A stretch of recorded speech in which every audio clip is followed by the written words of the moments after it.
We also have the option to use budget splits. Okay, so what you can do is you can set up table if you're seasonal, so you get most of your business in January, February, March, or whatever, and then obviously a lot less in the rest of the months. What you can do is you can put percentages in those months, and when you actually pick that table, it will actually do the split.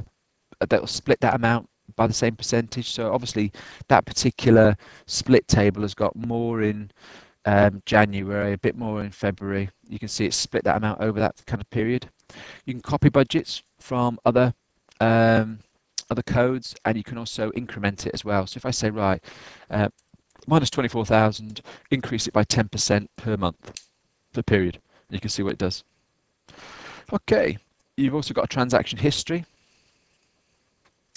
And this for the 4000 code, it automatically defaults the current period.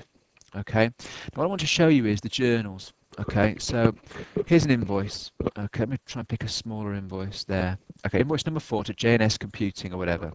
Um, we've got everything on the journal line. We've got the invoice. We can drill down on the invoice. We can drill down on the customer. We've got full information on the actual detailed description. And we know it's for £77, it's output goods and the actual tax code used, because we're actually creating our tax return from the nominal codes. Okay, so if I click on this journal, it'll give me the full journal description that it was part of.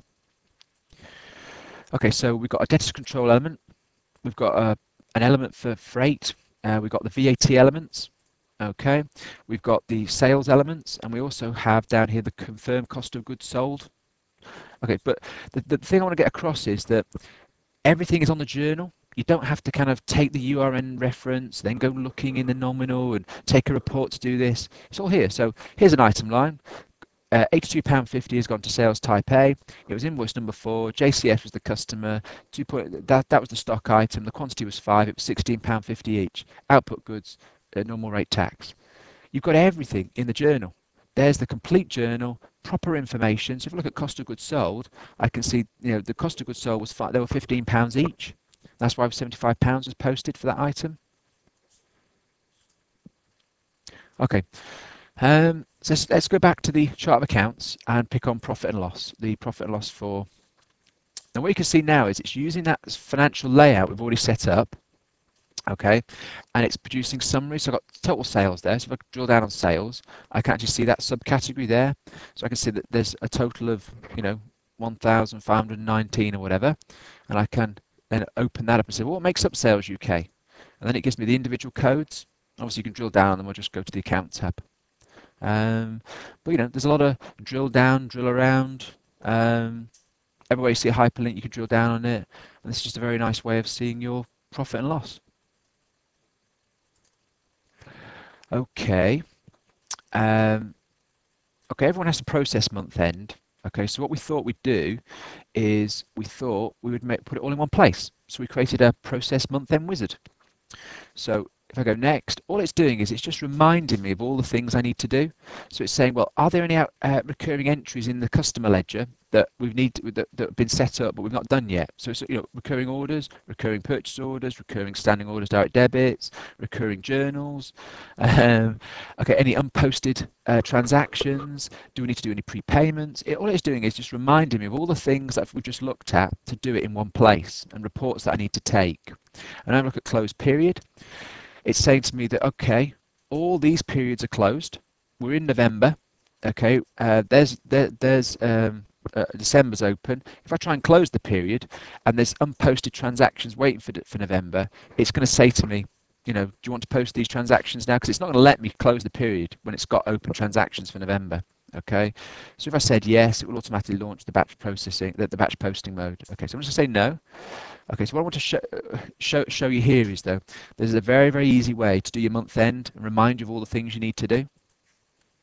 Okay, so in setup, I also want to show you accounting periods, how easy they are. At some point, you may decide that you want to have extend your year or reduce your year. Okay, so this is a major problem to a lot of systems. Okay, because obviously you've got transactions in the system. And now you want to sort of say end your year in February. So how do I add some periods to this and all the transactions that are, dated for January, February and March? How do I what do I do with them? Okay, so here we are. If you right mouse click on here, okay, you could add a period. Okay, there's January, add another period. As easy as that.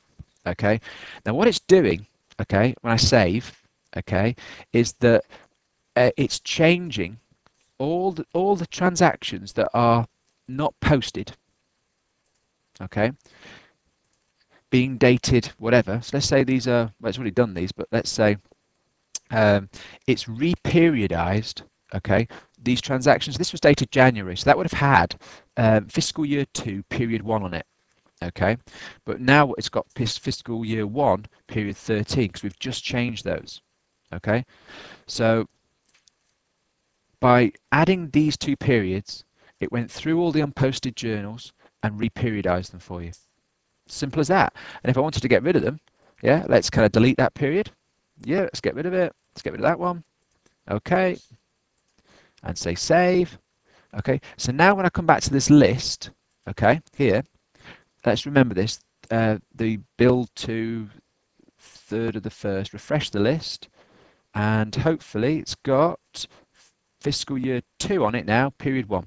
Because obviously that period is part of fiscal year 2 now, not period 1. And it was fiscal year 1, period 13.